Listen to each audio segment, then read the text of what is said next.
السلام علیکم ورحمۃ اللہ وبرکاتہ۔ الحمد للہ رب العالمین، والصلاة والسلام علی سید المرسلین وعلی آلہ وصحبہ اجمعین، اما بعد فاعوذ باللہ من الشیطان الرجیم، بسم اللہ الرحمن الرحیم۔ ولا تهنوا ولا تحزنوا وانتم الأعلون إن كنتم مؤمنين، صدق الله العلي العظيم وصدق رسوله النبي الأمين الكريم، ونحن على ذلك لمن الشاهدين والشاكرين، والحمد لله رب العالمين۔ بارگاہ رسالت مآب میں ہدیہ درود و سلام اللہ رب محمد صلی اللہ علیہ وسلم،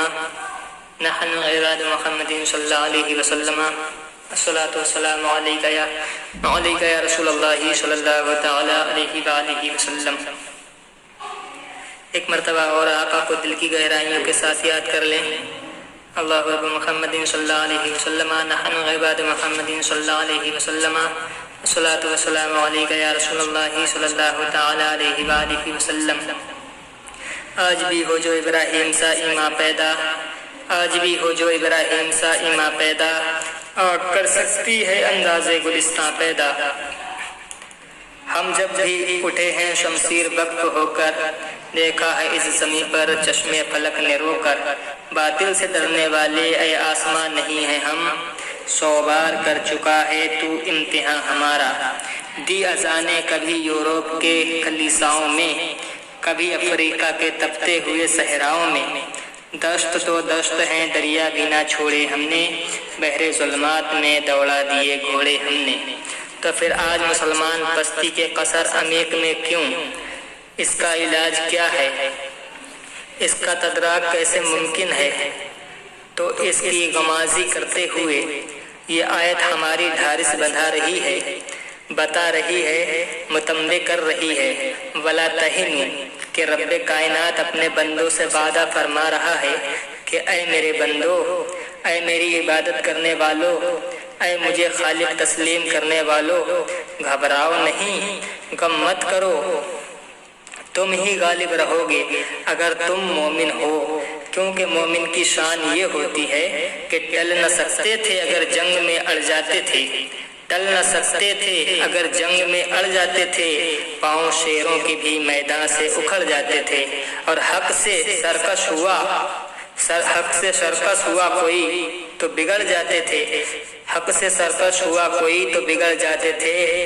ارے تیغ تو کیا چیز ہے ہم توپ سے لڑ جاتے تھے،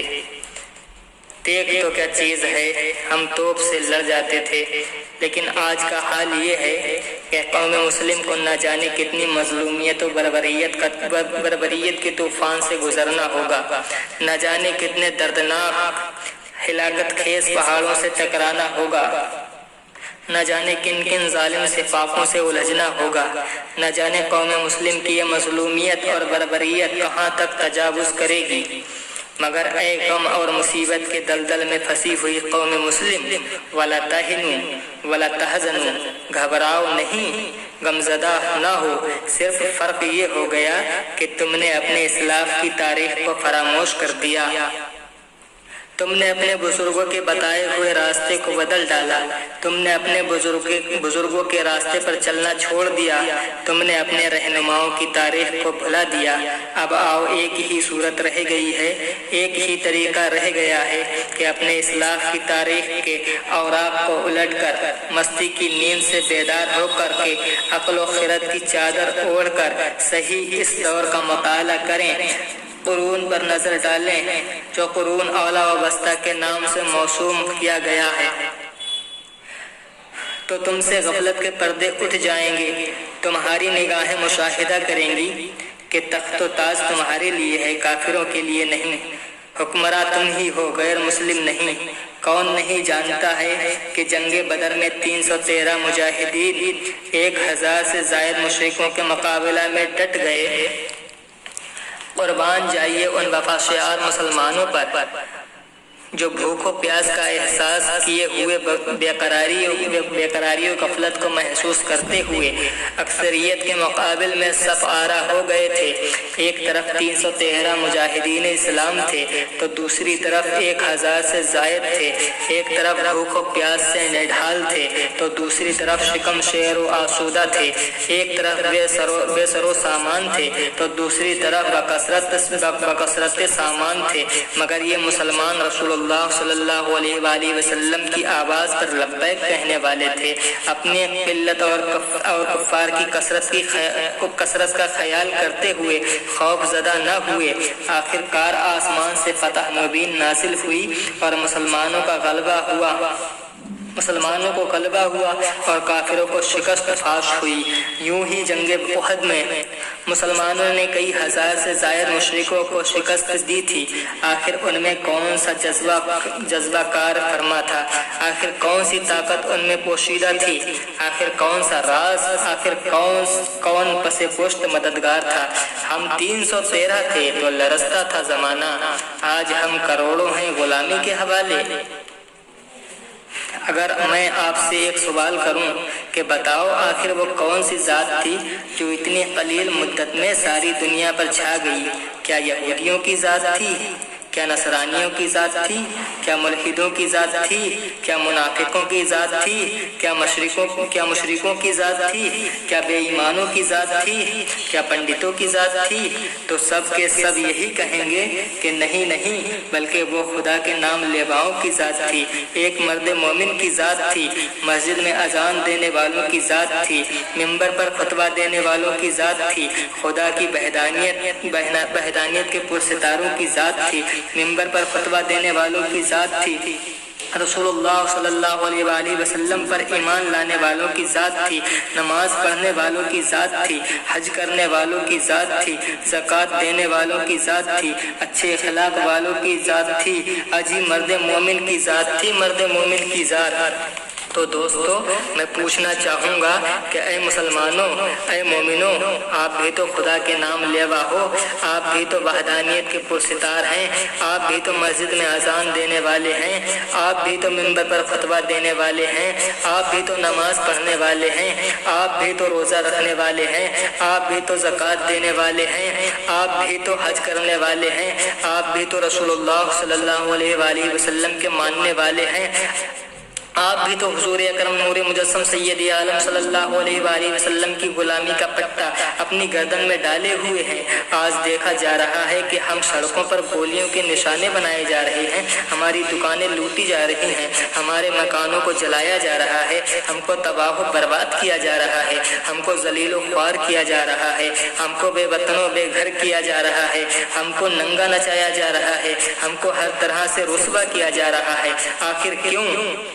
اگر آپ سوچیں گے تو معلوم ہو جائے گا، اگر آپ ذرا غور کریں گے تو یہ پتہ چل جائے گا، اگر آپ اپنے گریبان میں جھانک کر دیکھیں گے تو قسم خدا کی یہ عقدہ حل ہو جائے گا، یہ مسئلہ معلوم ہو جائے گا کہ اس میں ہمارے ایمان کی کوتاہی ہے، اس میں ہماری کمی ہے، ورنہ کسی میں اتنی طاقت نہیں کہ قوم مسلم سے الجھے، قوم مسلم کی غیرت کو للکارے۔ اگر کسی میں اتنی طاقت ہے تو محمد عارف رضا واحدی قادری کا یہ چیلنج ہے کہ قوم مسلم کو ایک طرف اور اقوام عالم کو ایک طرف کر کے تو دیکھو، انشاءاللہ العزیز مسلمان وانتم العالمون کے مصداق ٹھہریں گے اور چند ساعتوں میں اپنے دشمنوں پر غلبہ حاصل کر لیں گے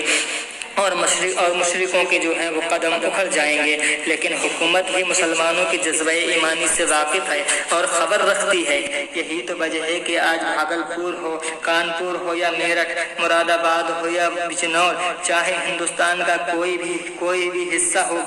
گاؤں، شہر، قصبہ، نگر، ڈگر فساد برپا کر کے قوم مسلمان طاقتوں سے مٹانا چاہتا ہے، مسلمان کی مسجدوں کو مندروں کی شکل میں تبدیل کرنا چاہتا ہے، مگر ہم رسول ہاشمی صلی اللہ علیہ وآلہ وسلم کی غلامی کا پٹے ہوئے ہیں اور آپس میں ملنے والے ہیں، اور اللہ اس کے رسول کی آواز پر لبیک کہنے والے اور اپنی مسجدوں کو آباد کرنے والے ہیں۔ تو اے مسلمانوں، ہوش میں آؤ، کیونکہ وقت زیادہ نہیں، قتل میں مر گئے۔ برادران اسلامیہ، حقیقت میں قوم مسلم یہ ساری کی ساری برائیاں اور مصیبتیں جو آئے دن ہم پر آ رہی ہیں، یہ ہمارے ایمان کی کوتاہی ہے۔ ہم نے اپنے اسلاف کی تاریخ کو فراموش کر دیا، ہم نے اپنے رہنماؤں کی تاریخ کو بھلا دیا کہ آج مسجد میں اذان ہو رہی ہے اور ہم ہوٹلوں دکانوں میں بیٹھ کر ایک دوسرے کی برائیاں کرنے میں لگے ہیں۔ ارے وہ بھی تو مسلمان تھے جو تلواروں کے سائے میں بھی رہ کر، نیزوں کی بوچھاروں میں رہ کر بھی نماز کو ترک نہیں کیا کرتے تھے، بلکہ نہ مسجد میں نہ بیت اللہ کی دیواروں کے سائے میں، نہ مسجد میں نہ بیت اللہ کی دیواروں کے سائے میں نماز عشق ادا ہوتی ہے تلواروں کے سائے میں۔ حضرات گرامی، جس وقت مسلمانوں کا لشکر مصر فتح کر رہا تھا تو ایک دن ایک قبیلہ کے بادشاہ نے اپنے فوجوں کے کمانڈروں کو بلا کر یہ مشورہ کیا کہ میں نے سنا ہے کہ قوم مسلم نماز جمعہ کو بڑے ہی اہتمام کے ساتھ ادا کرتی ہے،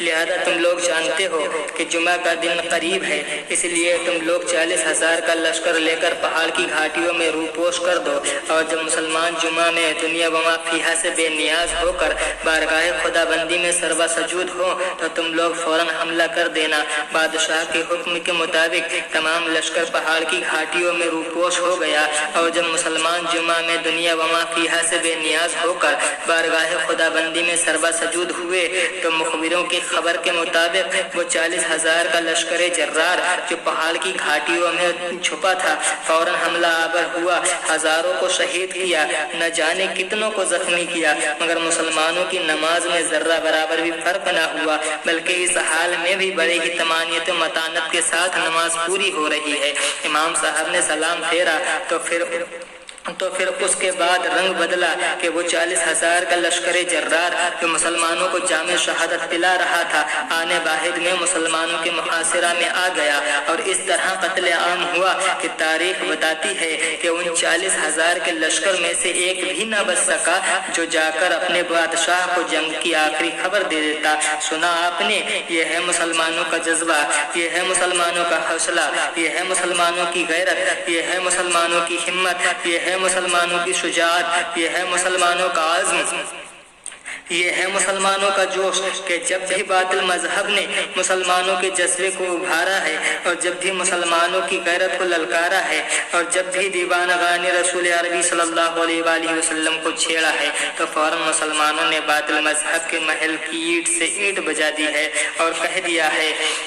کہ جب بھی اٹھ گئے ہیں شمشیر وقف ہو کر، جب بھی اٹھ گئے ہیں شمشیر وقف ہو کر، دیکھا ہے اس زمین پر چشم فلک نے رو کر، باطل سے ڈرنے والے اے آسمان نہیں ہیں ہم، 100 بار کر چکا ہے تو امتحان ہمارا۔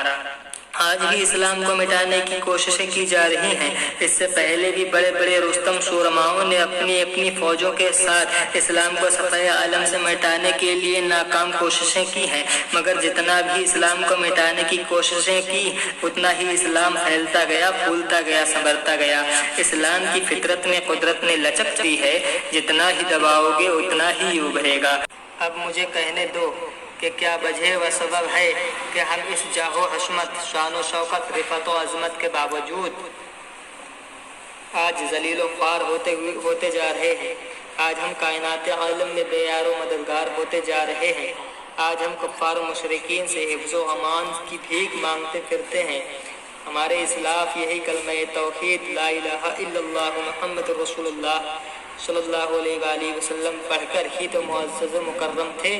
بڑے بڑے بادشاہوں کا تخت اور ان کی سلطنت ان کی ٹھوکروں سے پامال ہو جایا کرتی تھی، ان کے نعرہ تکبیر کی صدا سے پہاڑوں کے دل بھی لرز جایا کرتے تھے۔ جدھر رخ فرما لیتے تھے تو فتح مبین آسمان سے اتر کر ان کے قدموں کا بوسہ لیا کرتی تھی۔ لیکن اس عالم رنگ و بو میں کچھ اس طرح زندگی بسر کر رہے ہیں کہ ہمیں قطعاً یہ علم نہیں ہو پایا کہ آخر ہم ہیں تو کس لیے، حالانکہ گلشن ہستی کی زیبائی ہم سے ہی ہے، ہمارے ہی دم سے تو عالم فانی کی نبض چل رہی ہے، اور جس دن ہمارے وجود سے فرش گیتی محروم ہوگی تو اس دن کا حال تو اللہ ہی بہتر جانتا ہے۔ اے فرزندان توحید و رسالت، رونق انجمن تو ہم سے ہی ہے، بزم عالم کی زینت تو ہمارے ہی قدم سے ہے، چمن دہر میں بہار انسانیت کا نکھار، پھولوں کی مسکراہٹ، کلیوں کی چٹک، بھنوروں کا ترنم، سمندر کا سکوت، دریا کی روانی، چاند کی چاندنی، ستاروں کی انجمن، کہکشاں کا جمال، آبشاروں کے نغمے، کوئل کی کوک، تپیے کی پکار، آسمان کا نیلنگو شامیانہ، زمین کا مخملی فرش، پہاڑوں کی روح پرور مناظر، یہ سب ہمارے لیے، ہم تو وہ زندہ قوم ہیں جن کی حکمرانی اور قسمت کشائی سے سارا مشرق لرز اٹھا تھا، اور آج بھی دنیا کو یقین ہے کہ قوم مسلم کے اندر ایک ایسا شرارہ موجود ہے جو بھڑک اٹھنے پر کفر و طغیان کے طلسمی کارخانوں کو چشم زدن میں جلا کر خاکستر کر سکتا ہے۔ آخر وہ کون سی طاقت ہے؟ کیا یہی ایمان کامل، خدا اعتمادی، علم و عمل، برادرانہ محبت و مربت،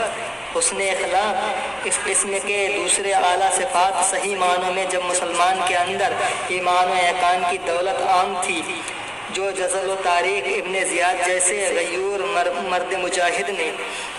اسپین کے ساحل پر کشتیوں میں آگ لگا دی تھی اور ساتھیوں نے اظہار ناراضگی کیا تو ہنس کر قبضۂ شمشیر پر ہاتھ رکھ کر کہا کہ ہر ملک ماسک دل میں آ جائے نا واپس لوٹ جانے کا خیال، ہم نے ساحل پر سفینوں کو جلا کر رکھ دیا، یار زندہ صحبت باقی، خاک مجھ میں کمال رکھا ہے، بس مصطفیٰ نے سنبھال رکھا ہے، میرے عیبوں پہ ڈال کر پردہ مجھ کو اچھوں میں ڈال رکھا ہے۔ وآخر دعوانا الحمدللہ رب العالمین۔